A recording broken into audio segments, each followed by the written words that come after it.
time of the day, folks. Welcome again aboard of Boat Brew. This time around, it's Abzan Fauna against Monterey Goblins, or kind of a specific take on Red Deck wins. This is modern format, and you're watching Game 1, so before sideboard.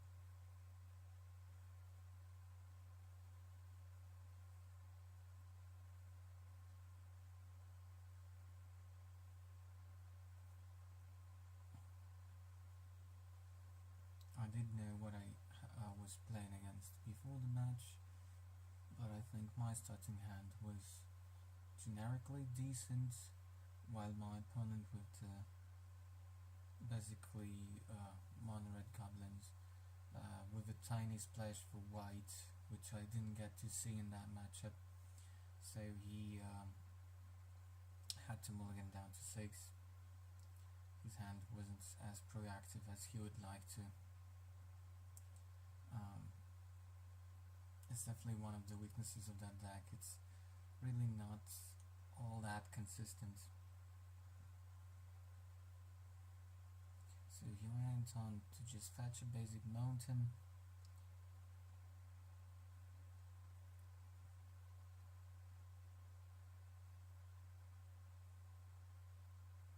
And just went on casting Bushwhacker without a kicker, so just a 1-mana 1/1 creature. Nothing spectacular. I went for Razor Birch, Thicket, and yeah, usual thing, Mana Dog, turn 1, Noble Kira, or Heroic I should say. So yeah, another fetch land for him. Trying to thin out the deck of extra lands in order not to flood a whole lot, because against me as well, he needs to keep up the tempo. That was a decent turn for him, so Dragon's Fodder, putting 2 1/1 token goblins into play. And that was a bit kind of unfair, let's say, on my part, just to keep a starting hand with Orge of Pontificate and Mana Dork on turn 1. So, and I obviously decided to cast here, because why not? You could have multiple lords, and then my Pontiff wouldn't do anything if he would hit some Goblin Kings or whatnot. So yeah, that was a back-breaking turn for him. I heard from him that actually some of his friends on Magic Online, I believe, were doing fine with that deck, or offline, I'm not sure, but he had some decent statistics about this deck, so it was actually not that terrible, although I still like classical burn deck over this kind of a Durdle. So I'm debating here which land to play and untapped or not. Trying to count the mana.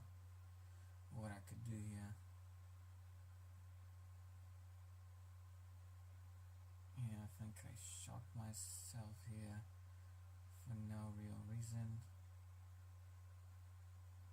I could have just played out one less bird or something like that, but I felt like I was just in such a driver's seat against the creature deck. Of course, against burn I wouldn't be so aggressive, but against a deck like based around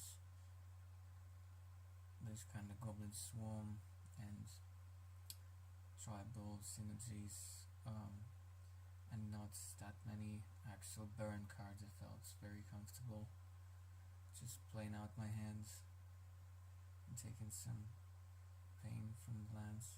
Here I just had so much mana, so enough to cast actual Inquisition, which actually wouldn't be able to take anything out there, because he had just another fetch land in hand and Stoke the Flames, which he could cast, but yeah, he would have to tap out.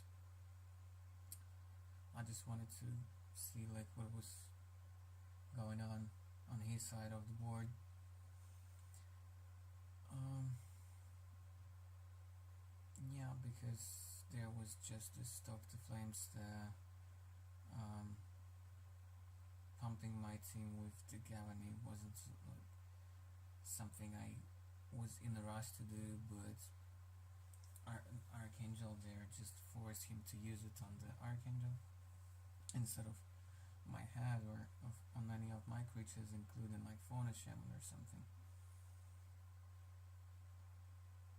And he had just another land in hand, so there was not much he could do there. Takes a bit too late.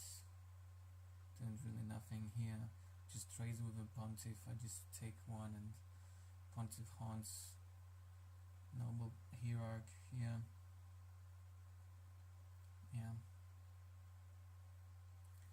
This just showcases that in the third creature fight, Abzan decks or even this kind of concoction like mine fares fairly well against other creature decks. Of course, my main deck is not super amazing against Wildleaf Abzan or Abzan mid-range, so their individual threats are much better, but if he doesn't hit enough of creature removal, I could go for some fast combo or even fight through some removal with stuff like Eternal Witness or Revelarch, or just assemble another combo, not the Malara one but the Archangel one or something like that. And of course after sideboards, even those matches with other versions of Abzan are not that bad for me and not that hard, but because it's so hard for me to try to figure out the right configuration for my sideboard, so sometimes I could run things like Shriekmaw in my sideboard, sometimes I wouldn't. Here I just want a bit of a cushion and some burn spells or whatever, although I'm already winning on board really heavily. So this game is pretty much over. I just played out as if he would have some good outs here.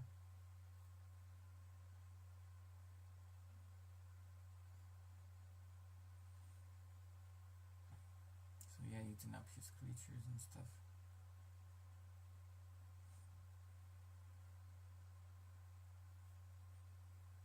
I fetched the Scourgeonoose by discarding a bird from my hand. Yeah, he goes for Goblin King, but it's just way too late. If I wouldn't have had the Orgy of Pontiff right there that second turn, then he would play something like a Goblin King. This could have been a much different game, because then I would be forced to kind of trade with tokens and things like that, and I would take much more damage, and then that Stoke maybe would have gone to my face, and I would be facing more creatures from his side.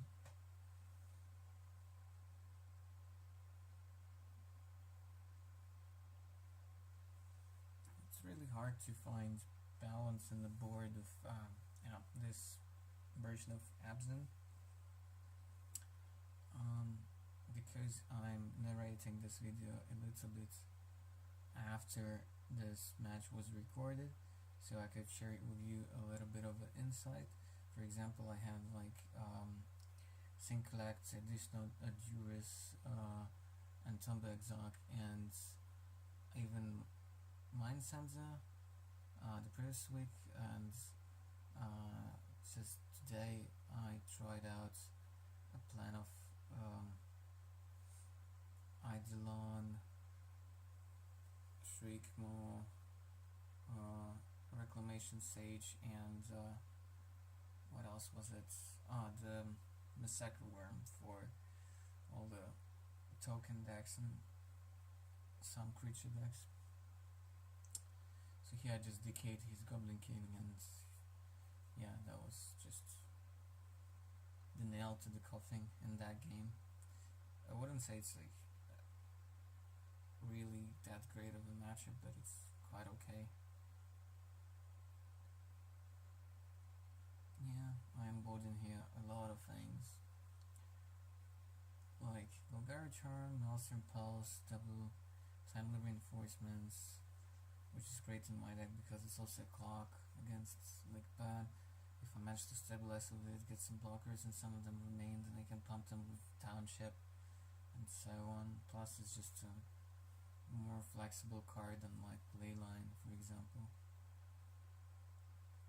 So one of Fractus, second Scavenginess, second Spellskite, just a solid blocker and prevents him from throwing bolts and stuff like that. It's my creatures which actually matter, which are Fauna Shamans.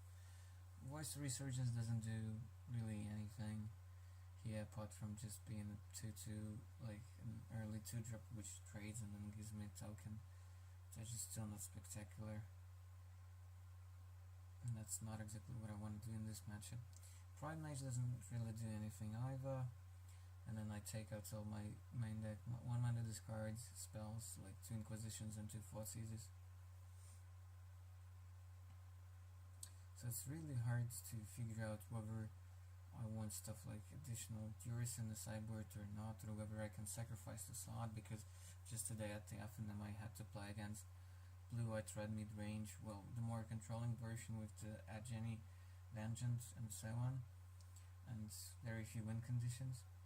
So really the hardcore control build, and they really wanted like the extra discards and single actor and the Exarch, and not so much of course the Mind Sensor. So far it feels like I really need it only against Scapeshifter and things like that, but in a lot of other matchups it's just not a particular amazing card. Of course it negates a lot of the stuff from the Amulet deck, but I don't know whether in general it's worth it to keep one sideboard slot in such already stacked sideboard, in such a stacked deck. And Mind Sensor is just a hate bear which doesn't really solve any of the particular problems of the deck. And today I even really missed in the sideboard a card like Frond Last Roll would have been pretty great, I think. So especially against the deck with Supreme Verdicts. I decided to cut those like anti-control cards from my sideboards because I don't expect that many blue-white red kind of attacks in my metagame or at the tournaments I'm tuning this deck for. My hand for game 2 against this mono red splash white deck is really amazing. His hand is pretty okayish as well, and he's on the play here because he lost to game 1. Yeah, he goes for Goblin Guy, turn 1, ideal for him. I draw an extra card, scale in the Township, go to 18. So, but because I have a mana dork and already timely reinforcements, so that feels really great here.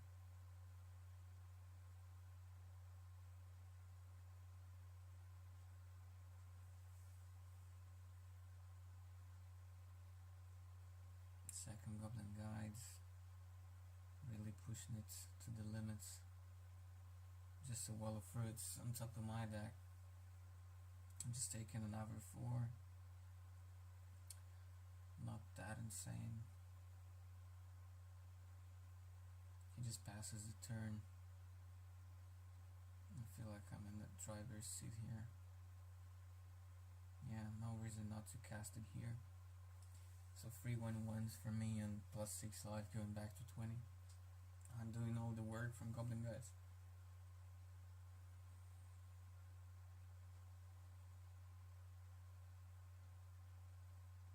Yeah, he just cracks that patch. Because apparently he didn't have another 1-drop or something. He just decided to get the Foundry so that he doesn't have to pay 2 life for it later on. Otherwise, of course, he should have probably fetched it.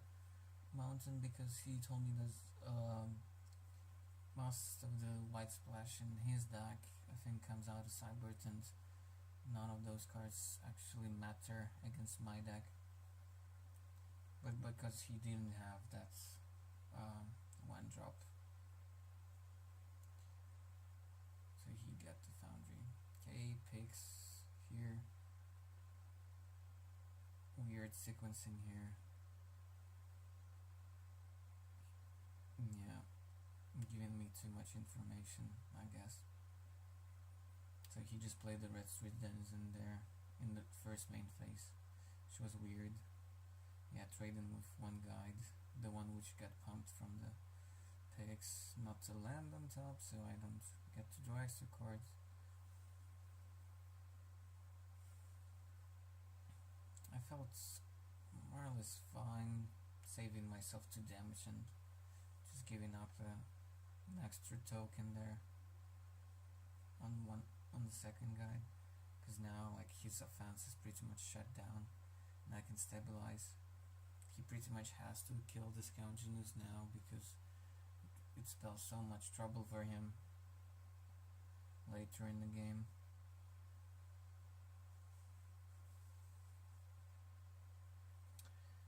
And then a very weird card from him. I wouldn't really expect this card from this kind of a deck, but I guess it's how you win against other versions of Abzan. I only have like 5 basics in my whole deck, and I don't have black mana here anyway, so here I just took 1 damage from the Denizen and blocked the Goblin guy. Yeah, I kinda have like all the mana except for black, which I was sorta missing there. But I'm under no pressure of dying here, so the board is kind of stabilized.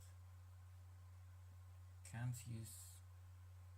Okay, here's a punt from him. I don't know why I didn't see that. Okay. Well, apparently my friend of mine didn't really play with the moon a whole lot. It's been a while.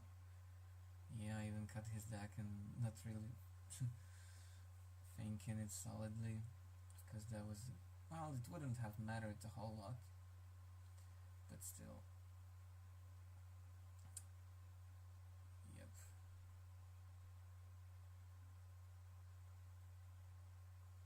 Yep, at least I remember that I can't activate my township, because it's a mountain. Yeah, just plain out of bird.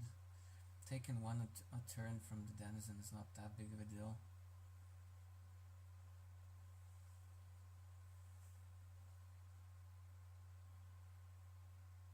At least I'm not cut off of playing like a bunch of Hordes of Callings, so those are perfectly castable here. Yeah, he has, well, 3 free guides. What was that? 3 2 Denizen because of the pump and the king.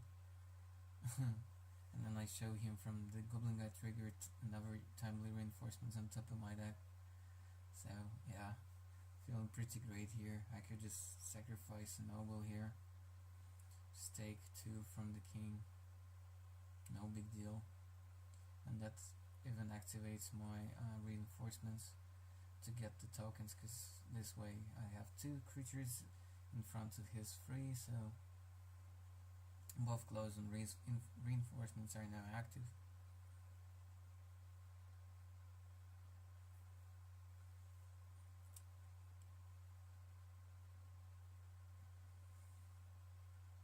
Can't really sacrifice my Fashland here because it's a mountain. But yeah, like him sacrificing that Fashland wouldn't matter at all. But yes, I do agree that was a small punt here.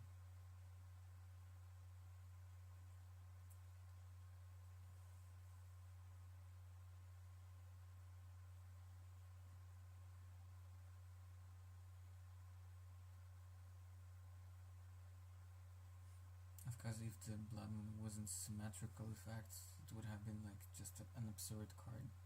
So here I gain 6, go up to 22, get 3 1/1s again.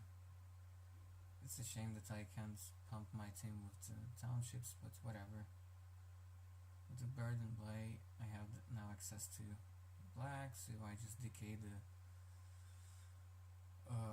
king and everything is awesome now.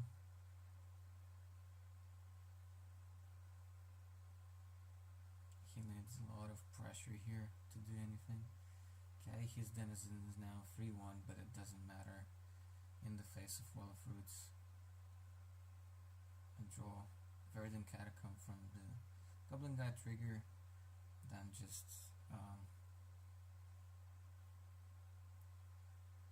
block the denizen and trade with 2 tokens in front of the Goblin Guy. I probably would have been a bit more conservative here. Well, not conservative, like a bit more greedy here, if not for the Blood Moon in play, so that I can then pump my tokens and so on, and kind of establish a better board presence. I tap the bird to play with Seracer, which doesn't really matter a whole lot here.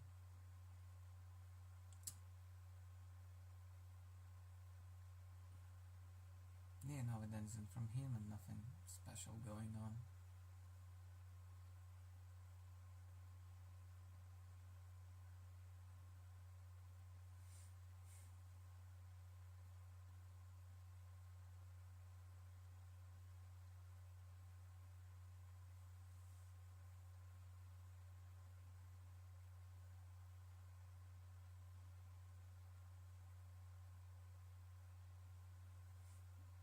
Basically the thing like Shriekmore in my deck, which is of course like terrible in this matchup and in a lot of matchups because it doesn't kill rhinos even.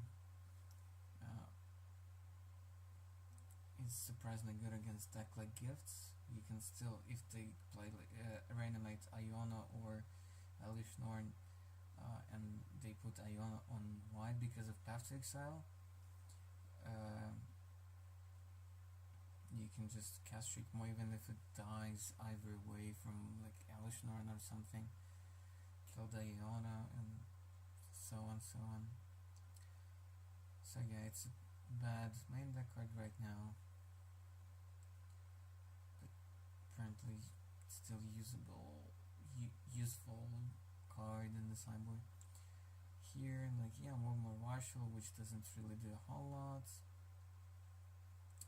He's trying to push at least some damage through.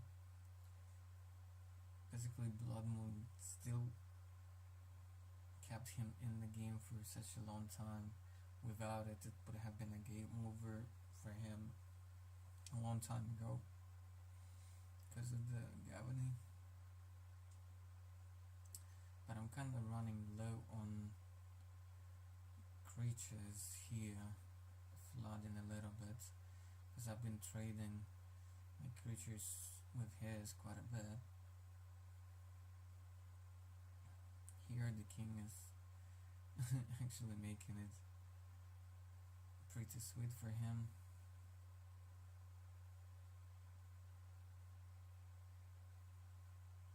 So yeah, attacking with the team.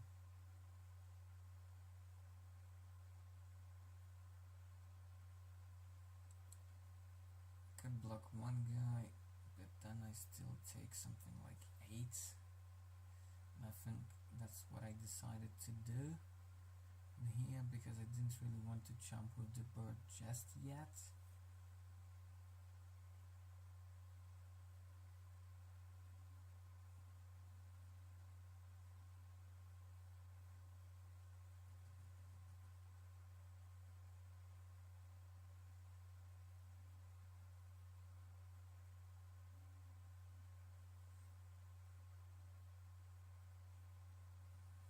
Yeah, and I go DK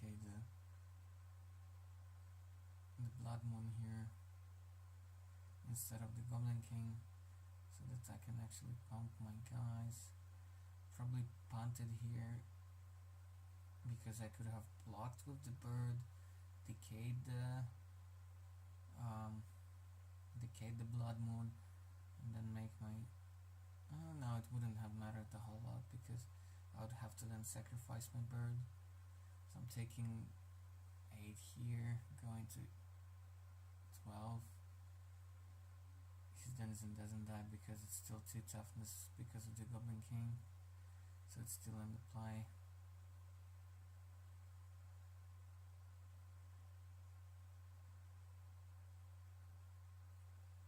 So this looks like I'm kind of still in the game, despite him having quite a bit of board presence and stuff. Then they had a very tricky top deck, which made me to go into the tank for quite a long time. I drew a quarter coin, which gave me a lot of options, and I feel like I really misplayed it there pretty badly, because I really needed to stabilize here, and I think I played it out in the worst possible way. So after Cybert I have still access to things like Archangel and Fractus.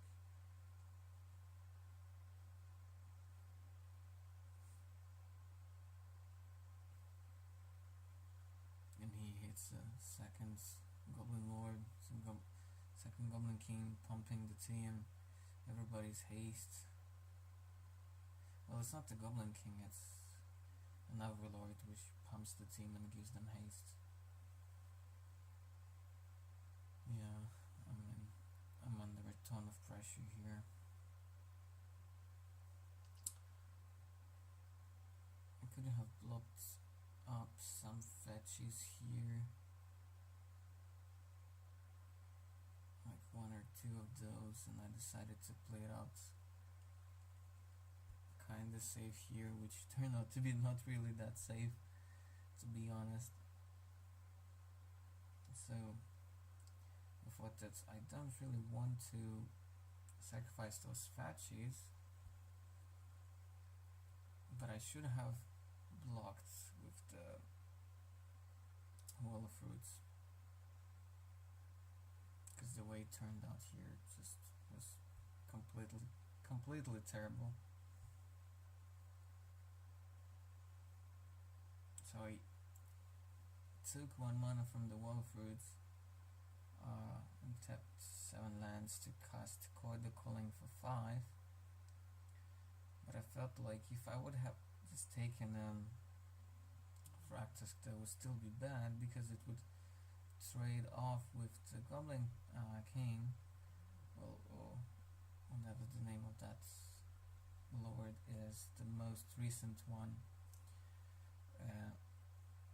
But his lords were free freeze, and I thought that I could go for Archangel Thune, still have it on the board, then eat up one of his guys, gain 3 extra life, something like that. But then again, would I have played it a bit better here? I could have cored for the Fractus and keep enough mana up in order to pump it with the Township, and this way it would still survive. It was kinda tricky there, really. So we were trying to calculate here how much actual damage I could afford to take here, sort of. So I contemplated a bit more and then decided to go for the Archangel, which was still sort of a mistake to get it out, like tapping out like this on his turn. So I should have probably used up some of the fetches and then leave up enough mana so that I could, after I get whatever one out of those 2 options, pump my guys. That would have been like just miles better, I guess.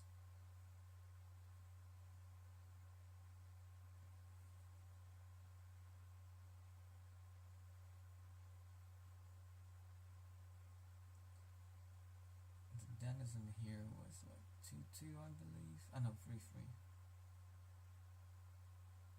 No, it was 4-3 to be honest. But my will was still 5 toughness because it was -1/-1 counter and no wait, +1/+1 counter and -0/-1 counter. So it was still 5 toughness. But this way I was sacrificing the bird to another goblin token. Gaining 3, taking 9 I believe. So going down to 6 after all of this.